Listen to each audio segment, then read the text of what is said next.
Hi folks, Rob Flux here from Property Developer Network. Apologies for anyone who was just trying to attempt to jump on. We did have a small technical glitch.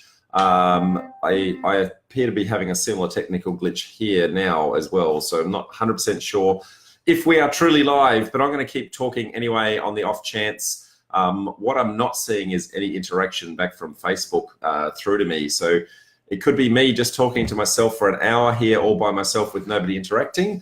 Hopefully that's not the case. Hopefully we actually have whatever the technical issue is comes back, because at this moment in time I cannot see any interactions from Facebook as to whether or not somebody's come on live or whether or not people are asking questions. So apologies if that's the case. This week's topic is civil design considerations. We're going to be talking about all of the things that you need to consider in order to feed and water your properties. I guess get water on, get sewerage and stormwater off, that sort of thing.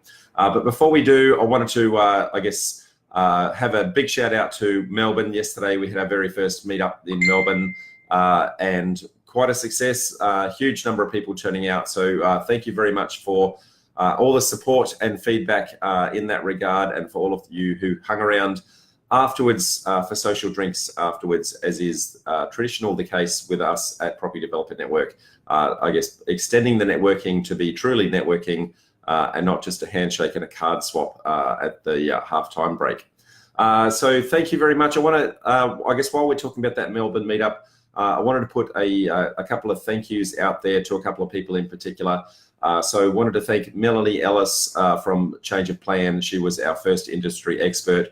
And I also wanted to thank Mary Hugh for being our very first Real Deal in Melbourne. So very brave of both of those people to be, I guess, the guinea pigs in the Melbourne market. So thank you, folks. That's greatly appreciated. And also a couple of people in that Melbourne community that's helped to help us to get that together. So Bahir or Baz, I want to thank you very much for, I guess, everything that you have done already and everything that I know that you're going to be doing, assisting us moving forward. And also wanted to thank Gordon Waring-Smith for introducing us to a couple of industry experts for upcoming months. So thank you very much to all of those people. And of course, the wonderful Shelley, who is my assistant day to day, and I can't do anything without her assistance. So thank you to her. So at this point, genuinely, guys, I am not seeing any feedback from Facebook at all with any interactions. So I cannot genuinely see if anybody is live, nor can I see if there's any questions. So I'm going to keep talking anyway.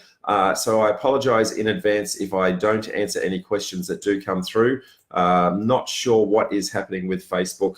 I might actually see, this is going to be a little bit crazy here, but I'm just going to try and see if I can interact on my phone, and maybe I could have a two-screen type scenario going where I'm live with myself.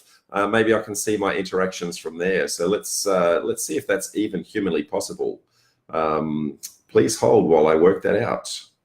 Well, it does say that I am live on my phone, and maybe I could have, look at that. I can be live. Type scenario going where. So I'll just turn the sound down on that one. So I'm going to be looking at this camera and then reading my questions from down here. So so this is a novelty. We just go with the flow, folks. So what I can see is a number of people already on board. So I can see Shelley, Tony, Noel, Clayton, and Barb as well, a couple of others as well. So I can actually see things. There is quite a little bit of a lag involved in that, obviously, because I'm looking here, presenting here, and then waiting for feedback to happen down there. So this will be very interesting trying to do this session. So civil design considerations, what do we consider? I guess first and foremost, there are, I guess, a number of things that you need to consider with regards to your civil design. So getting water onto the property, and getting sewer and stormwater off of your property. So they're the three things that you largely need to consider. Civil works themselves, though, can extend onto other things like driveways, roadways, and the like. We're really going to concentrate on those three elements that I'm talking about today. We can cover the other elements on another session coming up. What I would tell you, though, is I guess, a very simple rule, which is that gravity is your friend in these circumstances. So when you're trying to assess a site as to its suitability for development, if you can't get those three services on and off your property, you're not going to be able to go very far. So one of the things that you need to understand is the slope of your block and how that's actually going to work for you. So understanding how to read contour plans and actually understand the amount of slope that you've got, which direction that slope is going, and be able to look at services that are, I guess, hidden underground through either dial before you dig type results, where it can actually show you what's under the ground, or alternatively, your local council may also host those, or your local utility provider, depends on the jurisdiction. So I'm just going to take a moment to have a look at the screen, see if there's any questions that are coming through. I can see a question here from Jess. My question for the session: have you heard of achieving a suitable stormwater solution for a sloping 1:2 subdivision site, 3.5 kilometers, 3.5 meters to the side and 1.5 to the back? I'm going to touch quite a bit, and it goes on a little bit more. I'm going to touch quite a bit on that, Jess. So what I'll do for the moment, I think I'm going to cover what you're talking about there just in the content that I was going to provide. So I might just ask you to just sit back and towards the end of the session, if I haven't quite answered what you're after, then feel free to ask that question in a slightly different way so that I can be a little bit more precise for you. That might help. I did say gravity is your friend, and reading contour plans are part of it. So there's a number of things that you need to know in looking at contour plans, and that is that the closer the lines are together, then the steeper the block. The further away they are, then the less steep the block is. Now that might sound very simplistic, but genuinely that is the case. So what you'll need to do is actually have a look at your contour lines, and you'll notice that there is a major contour line which goes around sorry, let me rephrase that. There are a number of contour lines, one of which is very dark. It's called the index line. So the index line is the reference point that all of the other contour lines are referencing to. The index line is generally every 5 meters apart. And if you follow it around, it's quite a dark line. And if you follow it around, you'll actually find a number on it. And that number is the height above sea level, or what they call AHD. Then the minor lines are generally 1 meter apart, and then there's some dotted lines that are 0.5 meter apart. So the closer those lines are together, then the steeper the property actually is. So, and you can actually see from the shapes that they generate whether or not that's whether or not it's a hill, whether or not it's a valley, and the like. Now, I'm not going to go into a huge amount in that in detail, other than I've actually got some content in part of our course, which is all around how to read those contour lines, the different shapes that are created, and how that how you can actually interpret that to see whether or not water is actually going to flow in your direction, out of your direction, or whatever. But when you look at those lines, basically what you're trying to look for is the gravity going to go towards where the services are located, and are the services located somewhere that you can physically get access to? Now, if the services are inside your property and the slope is going in your direction, then all is good. If the services are outside of your property, then it really depends on whether it's outside to the front, in which case it's in the road network or on the nature strip, or if it's outside to the rear or even to the side, in which case it's in a neighbouring yard. Now, if it's in a neighbouring yard, then you won't have an as of right in order to get access to those services. So you're going to need to go talk to your neighbour to see whether or not they will actually let you have access. They don't have to accept that. But what they may do is, in order to accept that, they may actually say, well, you need to compensate me for the fact that you're going to dig up my yard. And when you do dig up my yard, you know, you're going to have to reinstate the garden, you're going to have to reinstate the fence, and maybe you may need to grease the wheels, so to speak, and give them a little bit of incentive, monetarily wise, in order to allow that to happen. Now, as I said, because it's not an absolute that they have to let you, you need to factor that in when you're assessing your site as to whether or not you might need to budget for a little bit of liquid motivation, for want of a better word. Now, on top of that, if it goes the other way, if it's out into the road network, hi Mary, I can see you on, Luke as well. So Mary was our first Real Deal yesterday. I did do a big shout out to you, Mary, earlier on, but you missed that. If you go back and rewatch that, thank you very much for helping with that Real Deal yesterday. Now, what I was saying, if it's in the road network, you should be able to get access to that. I guess sometimes you need council approval for that, but you'll generally be, or the local utility provider, depends upon the jurisdiction that you're in. But generally, if it's going towards the road, you will be able to get access. Now, as we know, with gravity, there are two things. Water can be pushed uphill with pressure. So generally water onto a site doesn't really matter the slope of the block. But the converse to that is that sewerage needs to run downhill. Now, it can actually be pumped uphill, but most councils don't like that when it comes to a land subdivision. They may accept that if it's part of a townhouse project, but not always. Each individual council is slightly different.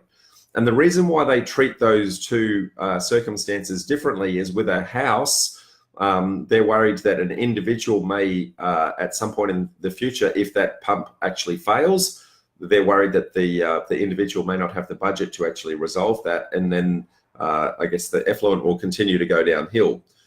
In converse to that, if it's in a townhouse project or a unit project, there is typically a body corporate involved, and the body corporate has a thing called a sinking fund, and everyone has to contribute to the sinking fund in advance. So they know that things like that are going to actually be looked after from a maintenance perspective, so it can actually be dealt with. So that's why they tend to treat it slightly differently. So I can see a couple of others jumped on. So Cameron's on there, Noel as well. So thank you for the kind words there, Noel. Noel was one of the attendees yesterday in our first ever Melbourne meetup. So thanks, Noel. I appreciate the goodwill there. Now, with regards to, I guess, sewer needing to go downhill, also stormwater needs to go downhill. And one of the things that most people don't realise about stormwater is that if I go one step back, when rain falls from the sky, if it lands on ground, generally there's a whole bunch of soakage that happens directly into the dirt itself, and the earth absorbs a lot of that water right up front. And when the earth has actually absorbed some of it, when the earth is actually saturated, then the water then tends to follow the contour lines of the road and of the land, and that becomes what is called overland flow. The problem is that when we go and put a hard structure in place, being a roof line and or a concrete driveway or the like, then that water can no longer soak directly into the ground. And so instead it hits the hard surface, doesn't get absorbed, and all of a sudden all of that water now becomes a torrential issue or challenge to be dealt with. And so you need to be able to get that off of your property in what is called a lawful point of discharge. Now, lawful point of discharge is your ability to get that stormwater off in a safe way that is not actually going to be impacting upon your neighbours. So depending upon which direction that slope is actually facing, there are a number of different ways that you can actually achieve that lawful point of discharge. Now, every single council deals with this in a slightly different way, and there's a number of technologies that can be accepted, but not every council or every jurisdiction does accept them. So what I'm going to do is go through a number of those now, just so that you're aware that they exist. And then what you'll need to do is then talk to your local civil engineer who is familiar with the jurisdiction that you're working with. Remember, there are 527 councils Australia-wide, and they all deal with this differently. Some of them are responsible directly for the stormwater solutions, and others, push that out to a local utility provider. So depending upon which particular one of those councils you're part of, which technology they accept will be slightly differently. So give me 2 secs to just take a sip.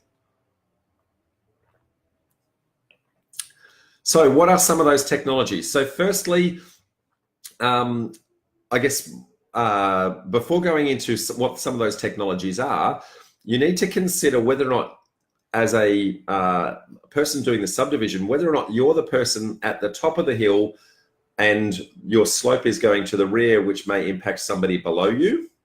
Or alternatively, if you're at the bottom of the hill and you're going to be, I guess, receiving water from other people. So the issues and challenges that you've got on both sides of that are slightly different. Now, what a number of councils are starting to recognize is that if you're the person at the bottom of the hill, then anything that you put into place will directly impact the ability for anyone uphill in the future to be able to subdivide. So many of the councils now are actually mandating that whoever does the subdivision downstream must provide a connection point for any upstream properties to plug into in the future. So be mindful of that you may need to provide a connection point for that upstream property that may not even subdivide or put their townhouse project in or units for many, many, many years, but you need to be able to predict what it is that they're going to be requiring and put your connection point in for that. So that is if you're at the bottom of the hill. Conversely, if you're at the top of the hill, then you're trying to convince your downstream neighbor to allow your connection to go through their property. Okay, so they're the two permutations of that same scenario. You know, are you at the top or are you at the bottom? And so in one instance, you're providing a connection that you don't use because it's waiting for future usage. And in the other instance, you're providing a connection point through somebody else's property. So either way, it can actually be quite expensive. So you want to be very, very careful of that. Now, the best way to do that is through a direct pipe directly through the property. But sometimes that's not always possible. And hence there's a number of technologies that I'm going to be talking to in and of that regard. So if you are able to get a pipe directly out, then your preferred option is going to be able to get that pipe directly out to the street and come out through the curb, through a little hole in the curb that is what is called a curb adapter. So a curb adapter goes in, has the same shape as the curb, and it allows the water to actually funnel into the road network. It follows the contours of the road, and then somewhere downstream, it actually then falls into a council stormwater pit, and that is then dealt with, I guess, at a much larger volume downstream. So what you'll notice when you, if you've ever gone and walked out in the rain, that there is a lot of torrent of water that actually flows down those, I guess, curb and channel on the road network, and that is because all the upstream people are actually pushing that out into the road network. Now, you may or may not have looked for these things called curb adapters, but I encourage you now to go out next time you go for a walk along the road, have a look at the curb, and you'll see a number of little holes. They're generally about that sort of size, and they feed directly from the roof water out into the street where the gravity is actually working in your direction. Now, that is the ideal solution. Unfortunately, not every single property fits that ideal solution type capacity. So now we've got to look at some alternative technologies that may be able to deal with that. And as I said, those alternative technologies may not be accepted. So one of them is called a charged line. Now, what a charged line is when your property is below the road network. So you're actually, from a contours perspective, you're below the road. And what you're trying to do is you're trying to push the water uphill. Now, it sounds like it can't be done, but it actually can be if you are a little bit creative in what you're trying to do. Now, what you may have done, if you remember back in school, you may have done a little experiment where you've got a clear plastic hose and you create a little loop out of that clear plastic hose and you put some water in it or with some dye. And when you lift and lower the clear plastic hose, you notice that the level of the water remains perfectly constant. Now, that is using, I guess, the principle of gravity to say, well, whatever happens at one side, it's going to maintain the same at the other. So with a charged line, it uses that exact same phenomenon. And what it does is it preloads into a water tank all of the water a little bit upstream. That gravity feeds into, I guess, the equivalent of the clear plastic tube, and the pressure from the water tank then pushes the water through the line and up and out over into the channel. So anything that is below the height of the curb is going to stay in the tube. So one of the reasons why councils don't like that is when it stops raining, that water remains in the pipe, which can mean that it will breed mosquitoes. It'll breed, I guess, little critters and that sort of thing that are going to live in that. You get frogs and all sorts of things can, I guess, go and live in the stagnant water afterwards. So councils tend to not like that type of solution. And because little critters go in there, sometimes little critters die. Now all of a sudden the pipe is blocked. Next time it does rain, the charged water can't get out, and you have lots of challenges in that regard. So it is accepted in some areas, but it's not accepted in others. So be mindful of that. But effectively, you put all of the water into a water tank first. That builds up a head of pressure, and as soon as that head of pressure is above the height of the curb, then it pushes everything out just through gravity. The next technology that may be accepted and not always accepted is a thing called a rubble pit. Now, a rubble pit uses the phenomenon that I was talking about before, where the ground itself will actually absorb water. And so what it does is it uses a series of small rocks, medium-sized rocks, a little bit of filtration material and the like to actually use effectively an underground artificial tank to collect the water and allow that to slowly seep into the ground over a long period of time. So it collects it during the storm, and as and it will actually fill up underground. And then after the storm has well and truly gone, it's still collected in that area, but it slowly dissipates out through the ground. Now, the reason why that's not liked is because over time, the silt protective mesh that goes into these things tends to either break down or get clogged up.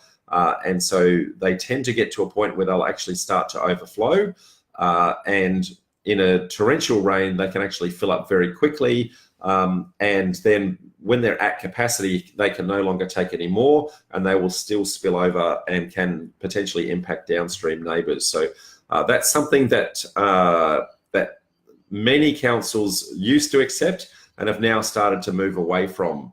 Now, where there is a situation where you've already got a pre-approved subdivision that may have been approved many, many years ago, you may still have the ability to use that rubble pit because that's the only solution that's physically available under that pre-approved solution, because the neighbour may not let you out.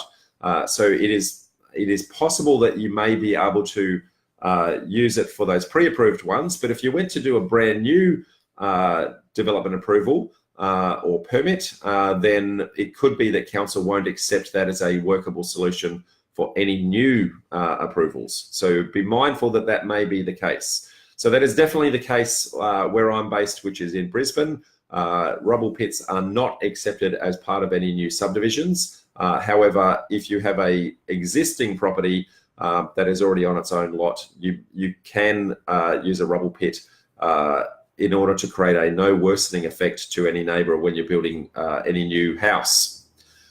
Now, a slight improvement on a rubble pit is a thing called an infiltration tank. So it uses exactly the same concept as the rubble pit, but rather than using, I guess, gravel and loose and stones, it actually uses a little bit more of a, I guess, a more, I'm trying to think the right word here, but it's a manufactured type solution. So they're cells that actually collect the water in them, that slow the water down. What are things that are called geotextiles, that create little pockets of water so that it doesn't come in and out in a rush. They're generally made out of some sort of plastic polymer. They still sit under the ground in exactly the same way. They still allow that water to soak into the ground. The difference is that because of the fact that they're artificially created, they're able to be actually maintained. So you can actually pull these cells and pods out, clean them out, rinse them, put them back in, and so they can actually be maintained. So it's a little bit more of a long-term solution rather than a rubble pit, which can break down over time. The next thing you could do is a thing called a detention tank. Now, detention tanks come in a number of different forms, but they're but they are an underground tank. So you're basically collecting water underground, and then depending upon how your, I guess, which direction your gravity has to go, you may actually then have a pump that will then trigger at a certain point of time and pump that to a, I guess, an exit point or a lawful point of discharge. So all of those, I guess, can be done. Now, if you're doing a townhouse project or something along those lines, you may be able to do that where you've got a single detention tank for the entire project. If you're doing a land subdivision, it may be that you need to have a detention tank for each individual property. And that really is going to come down to whether or not you want, from the land subdivision point of view, if you want each individual property to have its own title, then they need to be able to have something that they're able to maintain themselves. Otherwise, if you had a single shared solution, then all of a sudden those land subdivisions are going to have I guess, a thing in common between them all, and you're going to have a thing called a CMS, or effectively a body corporate that's going to be looking after that detention tank for the entire subdivision. Now that can actually be done, what it does do is create a little bit of a lower sales price point for the sale of the finished product. The next technology that you may have if you're doing some larger projects, I guess, and this is typically more in the larger land subdivision type projects, is a thing called a bioretention basin. Now, bioretention basin is a combination of a number of those technologies together, but it then adds in the fact that you've got, I guess, plants, wildlife, and other species in there to try and filter the water as it comes through. And what it will do is actually use the natural little ecosystem that you're creating out of those plants, wildlife, to actually clean up the water as it goes through. So there's generally a number of different zones within a bioretention basin that treat things in a slightly different way. So underneath the ground, there's still going to be, I guess, loose gravel, then smaller gravel and the like, but then there's also the plant materials actually dealing with things themselves. Now, those bioretention basins can actually be quite large, to the size where they're greater than a swimming pool, and the like. And what you'll generally find in the larger subdivisions is the developer, rather than turning that into, I guess, an ugly eyesore, they'll try to actually treat that in a way where it's actually part of some parkscape that needs to be created as part of the subdivision or something along those lines. So, whilst you won't put playground equipment directly in the retention basin, you may put that somewhere near there so that it creates the artificial look of, I guess, being a little bit more natural in nature, if that makes sense. I'll just take a little sip.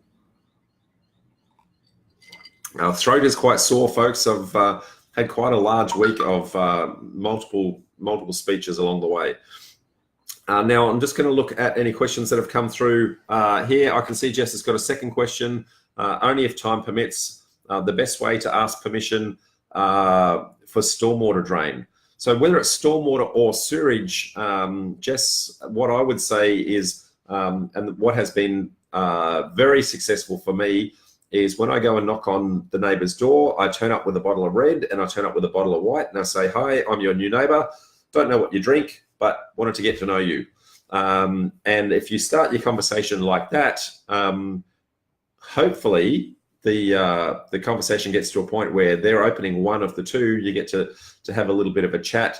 And you may not go into the point where you actually ask for it right up front. Get to know them, understand them. How and why do they own the property? What are their long-term goals?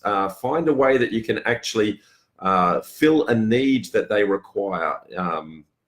Generally, you want to have it to be a win-win. If you just go in and say, what's in it for you, then you're on the back foot already. But if you get to know them a little bit more, understand their needs, understand their desires, then you could offer something that may try to fulfill those. So, and every person's going to be slightly different. I teach a little bit of negotiation skills in and around personality profiling, but how you can actually go in and read the situation, understand, are they a dominant personality? Are they, I guess, a more influential personality, and a number of other type scenarios. Understand what they're like, understand what their core values are, have a look around the room, see what, you know, are there pictures of the family there? Are there pictures of them going fishing? Some giant fish on the wall? Are there sporting trophies? Get to know them. When you go in, start a conversation about those artifacts that you're actually seeing in and around their house. And, you know, when you ask them a question about that and they give you an answer, see if you can ask another question about the answer they gave you. So, you know, and I'm not a fisherman, but if you go in and say, hey, I can see you like fishing, tell me about the story behind that giant fish that you've got a picture of there. And they'll go into the story about how that actually happened. And they might tell you where that occurred. And you say, well, I've never been there. What's that like? And, you know, is it always good fishing there every single time? And so what you're doing is you're going down a little bit of a journey with them, allowing them to relax, allowing them to reveal a little bit about themselves and along the way. The best way to get to know someone is to get them talking. And the best way to get them talking is to ask them questions. If you're instead going in and telling them things, then they're finding out a lot about you, but you're not finding out a lot about them. So that's probably the best advice, Jess, that I can give you in that regard. So hopefully that helps. Now, with regards to your sewer connection points, as I said, the expression goes, shit does not run uphill, it runs downhill. So you need to find a way of actually getting that out. What you'll find with your sewer connections, though, is that in some jurisdictions, there is a concept called a standard connection. Now, a standard connection, where it exists within your particular jurisdiction, is a fixed price connection point. That means that you know exactly how much to budget for your solution. And that utility provider or that local council pretty much has a price book, and you can say, well, for this kind of scenario, this is exactly the price, and you basically are ordering it off of an order book. Now, where that's the case, generally they follow some fairly similar concepts in how that's actually determined, and it's largely along the lines of, if the connection point that you're trying to connect to is within your own property, then it's generally going to be a standard connection. If it's in a neighbour's property, it's usually not going to be. So that's the simple rule of thumb. They may also accept it inside the neighbourhood, inside the nature strip as well. But that's generally the only case. Now I can see Sunny's just come on board. Hi, Sunny. Only a couple of hours since we just saw you, mate. So I guess good to see you in person again. And hopefully I can see you at our next session here in Brisbane. Now, standard connections, though, if and where they do exist, are generally going to be only when you're creating one additional connection. If you're trying to, so usually in small 1 and 2 lot subdivisions, but if you're doing a townhouse project, if you're doing a unit complex, or if you're doing a larger land subdivision, then generally that's not going to be a standard connection. And generally that's going to either be a minor or a major works type application with what is called operational works. And operational works is where you're needing to, I guess, unearth the ground. When the earth is exposed, you've got material that could be stockpiled, you've got dirt that could be loose. And so if a rain actually occurs, it could actually wash all of that into the neighbour's property, into the neighbour's pool, all those sorts of things. So every time you're doing an operational works type application, you generally need to apply to council. Now, whenever you're doing these minor works and major works applications, you're effectively going to be creating new infrastructure that you're giving to that council or you're giving to that utility provider. So they're going to be quite prescriptive in what that technology solution actually looks like, what it's sized like, what the design is like. And so they're going to have an approval process that you're going to need to follow, where you have some conceptual designs that they review. They will then tell you whether or not those conceptual designs are acceptable. You will then take those out to get constructed, and you'll then have to provide them what is called an as-con, or an as-constructed set of drawings that document that you actually did the design that you promised that you're going to do. And then you'll then hand those assets over to the utility provider or over to the council, as the case may be, and they will then own those forever and a day. So you're effectively documenting the solution for that provider so that, I guess, forever and a day, they know exactly how and what was constructed, what was the technology, etc. Sunny's saying, I'm a machine, keep up the good work, mate. Yes, Sunny, I am a machine. My wife is constantly telling me that I do a little bit too much, so I must keep that in mind. So at some point I'm going to slow down, but I don't know where that is, mate. So yeah, so that's really I guess the concept for civil design considerations, folks. There's a lot more detail that can go into that. I guess under a Sunday session type scenario, we don't really have the time to go into that. But what I encourage here is for you guys to ask me a couple of questions.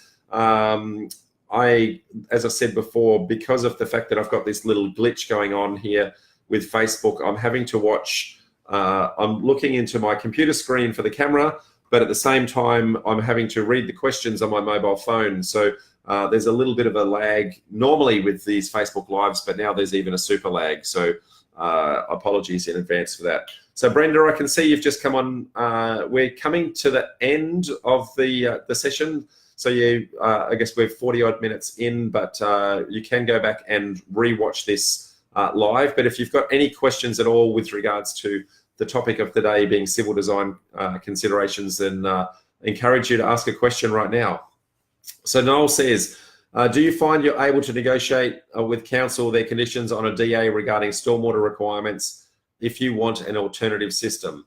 So generally, Noel, what I would propose is that when you're lodging your application, you should actually be going in with some conceptual designs up front, which are your preferred solution. Now, you're going to engage with your civil engineer to come up with those designs. They're going to determine whether A, it can be done, B, the technology that the councils will accept, and C, which is the workable solution or the best outcome for you under the circumstances from a cost and time point of view in trying to implement. So your civil engineer should be proposing that right up front before you actually lodge.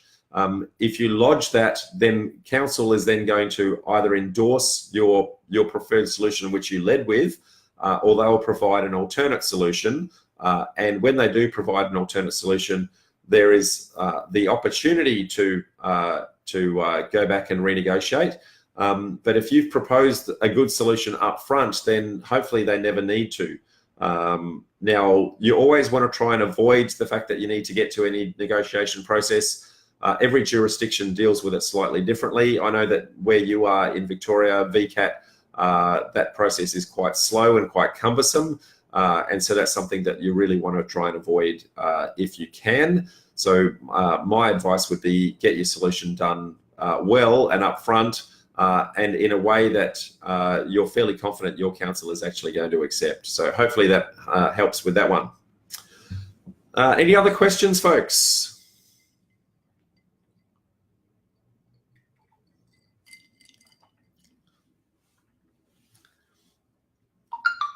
No, I can't see any questions coming through. So what I will do while I'm waiting for those questions to come through, what I will say is I'll be in Sydney on Friday night on the 10th of May. We've got a one-off special event there. So this is not our normal monthly event. This is a one-off event.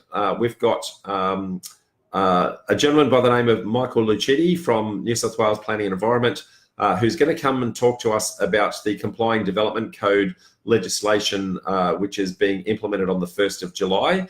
Now, the CDC is the other terminology for it. CDC was attempted to be implemented approximately 12 months ago, and a number of councils pushed back on it in the early days. So they've gone back and done a little bit of renegotiation, reconsideration of some of those, I guess, concepts. And what Michael's going to be talking to us about is what does the, I guess, the new version of CDC look like when it goes live.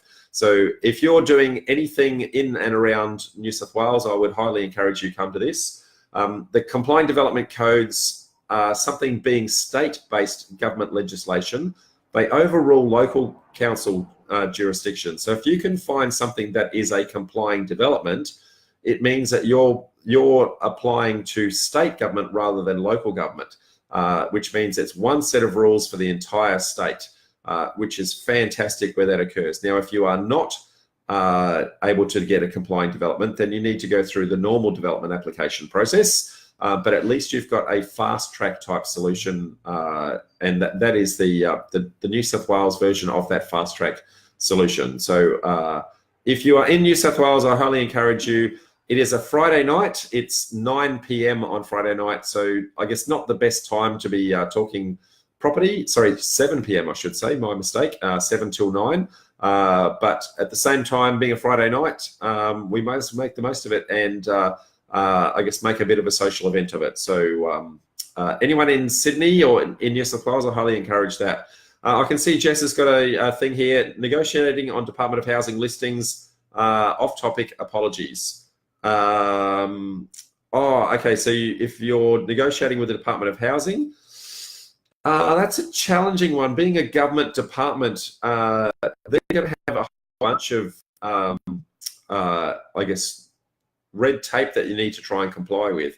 Now, generally, they're going to be supportive of a solution like that. They're just going to be very slow in the process. I would not see any reason for them to not want to allow a solution to happen. I guess they're in the position of wanting housing to occur so that people don't have to be living in their, I guess, affordable housing solutions. So generally, they're going to be relatively supportive in the process. But having said that, because it's government, there are going to be multiple layers of red tape that you need to try and deal with. So no, I don't have any guidance or advice other than to say, understand that additional timeline and factor that into your holding costs when you're doing your feasibility to make sure that, you know, if you've added another, I'm going to say 3 to 6 months into the process, that the deal is still profitable at the end. So hopefully that helps, Jess.